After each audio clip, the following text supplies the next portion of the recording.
ఇప్పుడు ఇల్లు కానీ ల్యాండ్ కానీ స్థలం కానీ కొనాలన్నా అమ్మాలన్నా ఒక్కొక్కసారి వాళ్ళ టైం కాలబలం బాగా ఉండి వాళ్ళ జన్మజాతకంలో అంతా బాగా ఉంటే కనుక పెట్టిన క్షణాల్లో అమ్ముడుపోతుంది.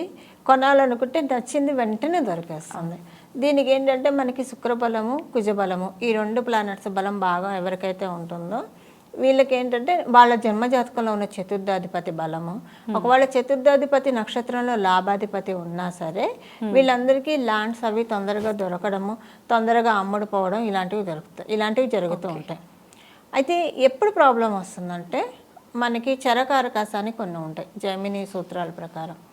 ఇప్పుడు చతుర్థారూఢం అని ఒకటి ఉంటుంది, అంటే చతుర్థ స్థానానికి సంబంధించింది.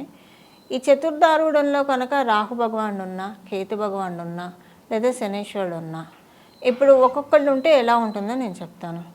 రాహు భగవానుడు చతుర్థారూఢంలో ఉండి అది ఆయన కంఫర్టబుల్ ప్లేస్ కాదనుకోండి. సపోజ్ కనుక వృశ్చిక రాశిలో కానీ మేషరాశిలో కానీ చతుర్థారూఢం పడి అక్కడ రాహు భగవానుడు ఉన్నాడు అనుకోండి, వాళ్ళు కొంటం మటుకు మోసపోయి కొంటారు, మాయ మాటలు చెప్పి వీళ్ళకి అమ్మేసేస్తారు. కొన్న దగ్గర నుంచి వాళ్ళకి అప్పుడు కొనంగానే వాళ్ళకి తెలిసిపోతుంది ఫేక్ డాక్యుమెంట్స్ అని చెప్పేసి. సో కొన్న దగ్గర నుంచి వాళ్ళకి తలకాయ నొప్పిగానే ఉంటుంది. అటు అమ్మలేరు, ఇటు ఉంచుకోలేరు. అలాంటి పరిస్థితులు వాళ్ళు ఎదుర్కొంటారు.